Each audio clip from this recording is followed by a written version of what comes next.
This episode of Podsession is brought to you by TopNaturalHealth.com, your go-to source for nature-based supplements, skincare, and anti-aging products.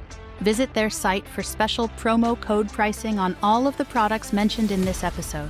Now here's your hosts. Welcome to the Deep Dive. Today, we're plunging into a case that still gets talked about so much, even after all this time, the Scott and Laci Peterson case. It's really quite something. 20 years on, and the debate is still so alive. Absolutely. It starts with such a mystery, doesn't it?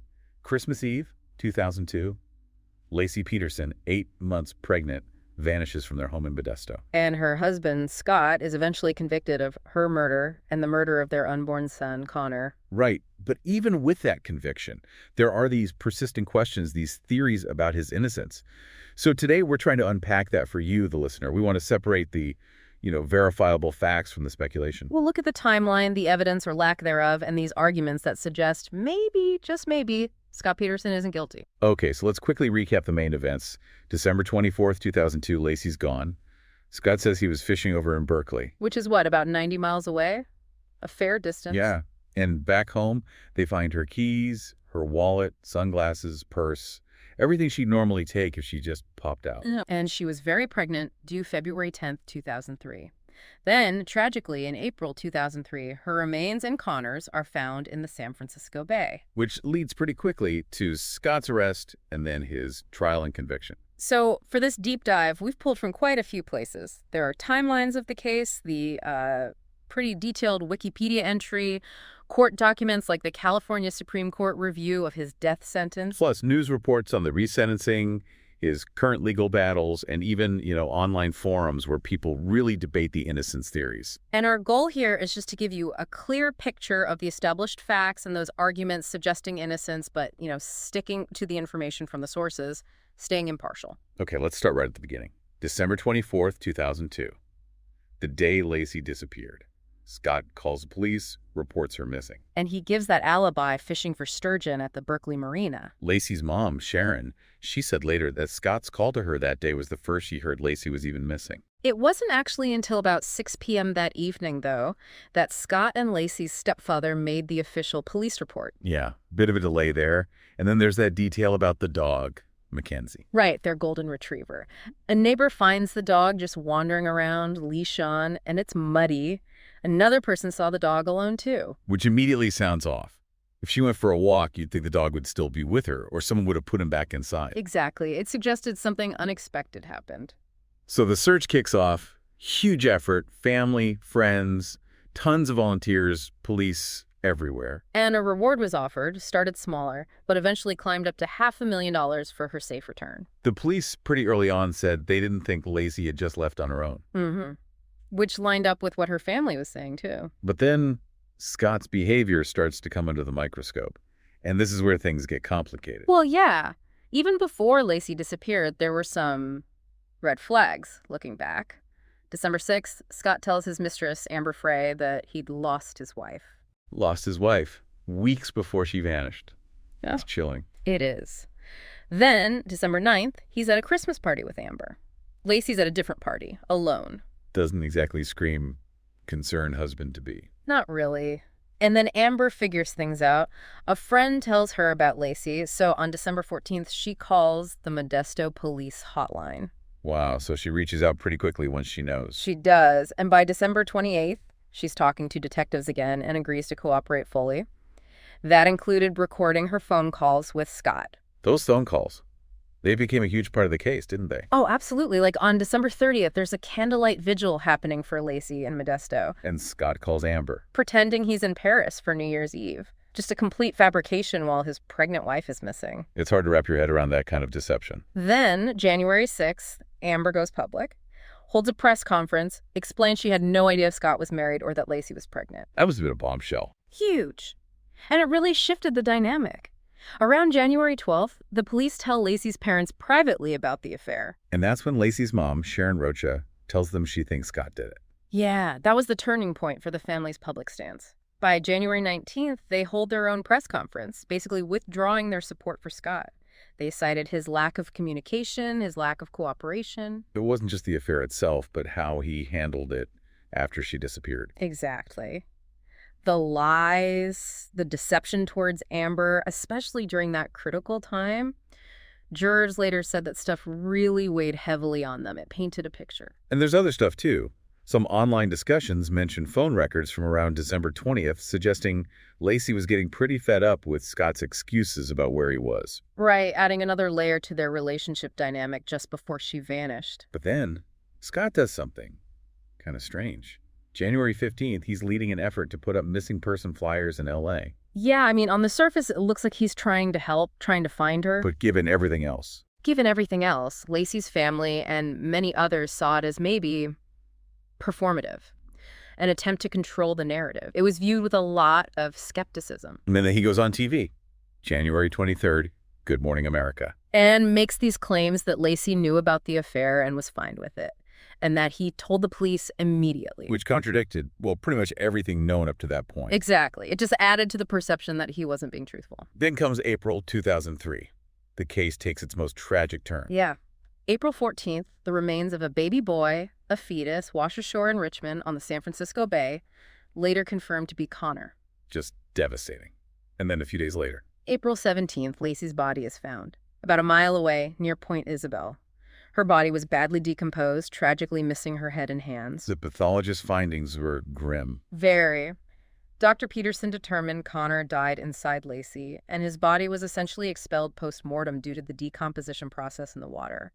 The seawater had washed out most of Laci's internal organs and Connor. And the location. Yeah. Right near where Scott said he was fishing. That was critical. It immediately made his alibi look incredibly suspicious. And the very next day, April 18th. Scott's arrested. They pick him up near a golf course down La Jolla near San Diego. And police said they thought he might be trying to flee, right, to Mexico. Yeah, they noted he'd changed his appearance, dyed his hair, was driving a different car packed with survival gear and cash, and was very close to the border. It looked like flight risk. So that brings us to the trial in 2004. What was the core strategy on each side? Well, for the defense, it was all about the lack of direct evidence. No smoking gun, no DNA linking Scott directly to the murder at the house or in the boat. They hammered on the circumstantial nature of the case. But the prosecution had a lot of those circumstantial pieces. They did. They built a narrative using, the affair, Scott's lies, the timing of the boat purchase just before Laci disappeared. And those concrete anchors found in the boat. Right. Homemade anchors. The theory being he used them to weigh Laci's body down in the bay. There was some physical evidence presented too, though, wasn't there? Like the hair. Yes. There was a hair found on pliers in Scott's boot. Mitochondrial DNA testing linked it to Laci's maternal line. So, Laci, her mother, her sister, not a unique match like nuclear DNA, but it suggested she, or someone related to her, had been in contact with those pliers in the boat. And the scent dog. Yeah, a police dog apparently tracked Laci's scent from sunglasses found at the Berkeley Marina right to the end of a pier, again suggesting she might have been there. What about the bodies washing ashore? Did they connect that to Scott's fishing spot? They brought in a hydrologist, an expert on water currents. He testified that, yes, it was possible, even probable, that if a body was dumped near where Scott said he fished, the currents could have carried it to where Laci and Connor were found. But probable isn't certain. No, and he admitted that. He called it probable, not precise. So it supported the theory, but wasn't definitive proof. Did the defense try to poke holes in the investigation itself? Oh, yeah. They questioned how thorough it was. They brought up, for instance, a prostitute who had stolen some checks from the Petersons' mailbox. They argued she wasn't investigated properly. But those checks were stolen after Laci disappeared. Correct. Which made her involvement in the actual disappearance seem unlikely, but the defense used it to suggest police maybe had tunnel vision focused only on Scott. So in the end, no direct proof, but a mountain of circumstantial evidence. Pretty much. And the jury convicted him. November 12th, 2004, guilty, first-degree murder for Laci, second-degree for Connor. And what did the jurors say afterwards? What swayed them? They talked about Scott's demeanor in court, his apparent lack of emotion, and those calls to Amber Frey after Laci went missing. They said it wasn't one single thing, but like hundreds of small puzzle pieces of circumstantial evidence that altogether convinced them. He was initially sentenced to death. Yes, also on November 12th, 2004, but that didn't stick. Right, the appeals. In 2020, the California Supreme Court overturned the death sentence. Why was that? It was about jury selection. The court found that the trial judge had improperly dismissed potential jurors just because they expressed opposition to the death penalty, without asking if they could actually put those views aside and follow the law. So it wasn't about guilt or innocence, but the fairness of the sentencing phase. Exactly. You can oppose the death penalty personally, but you can still serve on a capital jury if you can consider it as required by law. The court said that questioning wasn't done properly. So what happened then? He was resentenced. May 28, 2021, it became life in prison without the possibility of parole. And he tried for a whole nude trial too, didn't he? Based on a juror issue. He did, December 2021. The claim was about a so-called stealth juror, Juror Rochelle Neese. They alleged she lied on her questionnaire about her own history involving domestic violence to get onto the jury because she was biased against Scott. But the judge didn't buy it. No. The judge reviewed it and found there was no proof she intentionally lied or that any potential omission showed actual bias that affected the verdict. So, no new trial. Okay, so that brings us to the conviction standing, but serving life instead of facing execution. Now, let's shift to these theories of innocence. The burglary seems central. It really is. The defense and supporters now point to a burglary that happened right across the street from the Petersons' house. They argue it happened on December 24th, the day Laci vanished. And the idea is she saw something, interrupted them. Potentially, yes. Maybe she confronted them or they abducted her to silence her. That's the theory. But the prosecution said the burglary was later. They claimed it happened on December 26th. And gets murky because the burglars themselves apparently couldn't pin down the exact date they initially thought, maybe the 27th. But crucially, They had solid, verified alibis for December 24th, so they couldn't have been involved if Laci disappeared on the 24th during the time Scott was supposedly gone. so the timing is everything and it's fuzzy. Very fuzzy. There were some witnesses who said they saw a suspicious van near the burglarized house on the 24th. And those who believe Scott's innocent argue this whole burglary angle wasn't explored enough. There's also talk about Laci's missing watch. Yeah, online discussions sometimes mention a Croton watch Laci owned was missing, and there were claims, reportedly not allowed in the trial, that it might have been pawned by the burglars. But the connection is tenuous and wasn't proven. So the burglary remains this big what if. What other points do innocence proponents raise? Witness sightings are another big one. There are claims from multiple people who believe they saw Laci walking McKenzie after Scott supposedly left for Berkeley on the 24th. Which, if true, would make his timeline impossible, right? Exactly. Some sightings have specific times attached that would seem to clear Scott if those sightings were accurate and correctly remembered. Critics of the conviction question how thoroughly police vetted these witness statements. And back to the core defense argument. The lack of direct evidence. Absolutely. No blood, no DNA, no fibers definitively linking Scott to the murder in the house, the car, or the boat.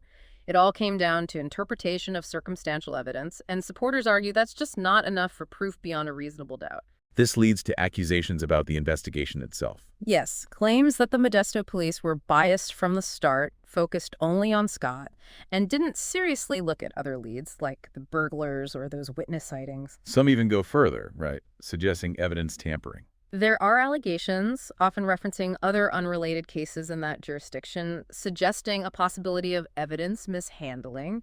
But again, these are allegations, not proven facts in this case. There was also that other body found. Right. Months before Laci disappeared, the torso of an unidentified pregnant woman was found in the same county. It's occasionally brought up as maybe part of a pattern, suggesting a different killer could be responsible, but no link was ever established. And the most recent development is the LA Innocence Project taking the case. That's a significant move.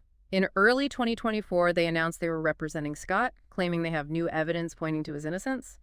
They got a status hearing set for March 2024. What kind of new evidence are they talking about? They haven't revealed specifics publicly yet, but it was enough for them to take the case, which is notable given their mission to exonerate the wrongly convicted. And there was a ruling on DNA testing, too. Yes, just in May 2024. A judge agreed to allow new DNA testing on one specific item. A piece of duct tape found on Laci's pants during the autopsy. Interesting. Why that piece of tape? The defense hopes testing might reveal DNA from someone other than Scott or Laci, potentially pointing to another person's involvement. The judge denied requests for testing on other items, though. So a small step, but potentially an important one depending on the results. Could be. It shows there's still an active legal effort to re-examine the physical evidence with modern technology. Okay, so wrapping this up. We've gone through the timeline, Laci's disappearance, Scott's trial, the conviction, the appeals. And these persistent theories arguing for his innocence, the burglary questions, the witness sightings, the lack of direct proof, and now the Innocence Project's involvement and new DNA testing. As you, the listener, hear all this, what really jumps out? Does that ambiguity around the burglary feel like a major loose end? Yeah, and how do you balance that strong circumstantial case the jury believed against the defense's point about no smoking gun? It's tough. The fact that a group like the LA Innocence Project is now involved definitely makes you pause and think, doesn't it? It certainly adds weight to the questions being asked. So here's maybe a final thought to leave you with. This case, after 2 decades, still sparks so much debate. What does that tell us? About how we view justice, about the burden of proof, especially when a case is built almost entirely on circumstantial evidence, however compelling it might seem. It's a fascinating question. The search for absolute certainty in the Scott and Laci Peterson case clearly isn't over. And maybe, just maybe, future developments will finally bring more clarity to this incredibly sad story. From all of us here at Podsession, thanks for listening. Be sure to subscribe and don't forget to visit our sponsor, topnaturalhealth.com, for special promo code pricing on all of the products mentioned in this episode. See you next time!